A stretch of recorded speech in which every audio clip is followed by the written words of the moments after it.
இறுதி யுத்தத்தின் போது இனப்படுகொலை அல்லது இன அழிப்பு இடம்பெற்றதாக அருட்தந்தை ஜீவந்த பீரிஸ் அவர்கள் குறிப்பிட்டிருந்தார்.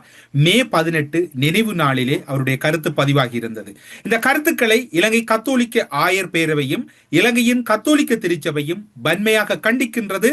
அதனை ஏற்றுக்கொள்ள முடியாது என்று கூறுகின்றார் அருட்தந்தை யூட் கிருஷாந்த அவர்கள் கூறுகின்றார். இவர் யார் என்று பார்த்தால் கத்தோலிக்க தேசிய ஊடகத்தினுடைய இயக்குனர் அல்லது அதனுடைய பொறுப்பாளராக இருக்கக்கூடியவர் தான் அருட்தந்தை யூட் கிருஷாந்த அவர்கள். இந்த கருத்தை நிராகரிக்கின்றார்.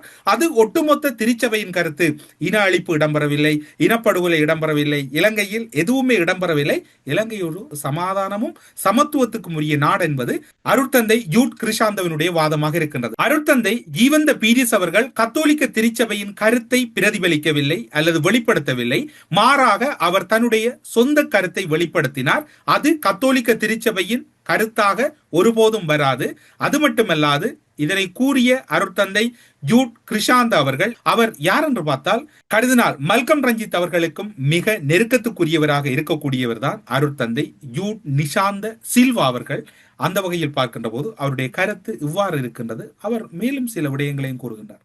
இங்க எங்க முரண் வருகிறது என்றால் 2009 ஆண்டு யுத்தம் உக்கிரமடைகின்ற போது மனித உரிமைகளுக்காகவே ஒரு கட்டமைப்பு செயற்படுகிறது என்றால் அது கத்தோலிக்க திருச்சபை. ஆனால் அந்த கட்டமைப்பை தென்னிலங்கையில் இருக்கக்கூடிய சிங்கள மொழி பேசக்கூடியவர்களில் பெரும்பான்மையானவர்கள் அந்த கதவுகளை மூடிவிட்டு மஹிந்த ராஜபக்சவுக்கும் கோட்டாபாய ராஜபக்சவுக்கும் கால் பிடிக்கின்ற கைப்பிடிக்கின்ற வேலைகளைத்தான் பல அருட்தந்தையர்கள் செய்தார்கள். இந்த காணொலியை பார்க்கின்ற பல கிறிஸ்தவர்கள் அல்லது அருட்தந்தையர்கள் அருட்சகோதரர்களுக்கு கோபங்கள் வரலாம், என் மீது வெறுப்புகள் வரலாம். நான் இன்று பேசுவது கத்தோலிக்க திருச்சபையில் இருக்கக்கூடிய ஒரு சிலர் தொடர்பிலும் தமிழ் இனத்தின் சார்பில் ஒரு பொறுப்பு வாய்ந்த ஊடகவியலாளராகவும் பேசுகிறேனே ஒழிய ஒரு சமயத்தின் சார்பில் அல்லது சமயத்தினுடைய சரிபிழைகளை பேசவில்லை. அந்த சமயம் செய்திருக்கக்கூடிய ஒரு முரண்நிலை அல்லது வேதனையான நிலைமைகளைத்தான் இந்த இடத்தில் பகிர்ந்து கொள்கிறோம். ஆனால் அன்றைய நாட்களில் அருட்தந்தை பிரான்சிஸ் அவர்களோடு பலர் சரணடைந்தார்கள், அவரை தெரிந்திருக்கும்.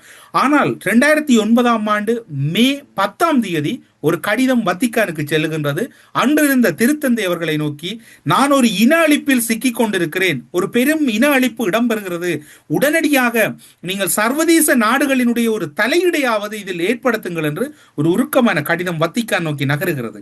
ஆனால் ஆயர் பேரவையால் அந்த கடிதம் அனுப்பப்படவில்லை, ஆயர் மன்றத்தினால் அனுப்பப்படவில்லை. ஏன் தமிழாயர்கள் என்ன செய்தார்கள் என்று நீங்கள் கேட்கலாம். பல அழுத்தங்கள் கொடுத்தார்கள்.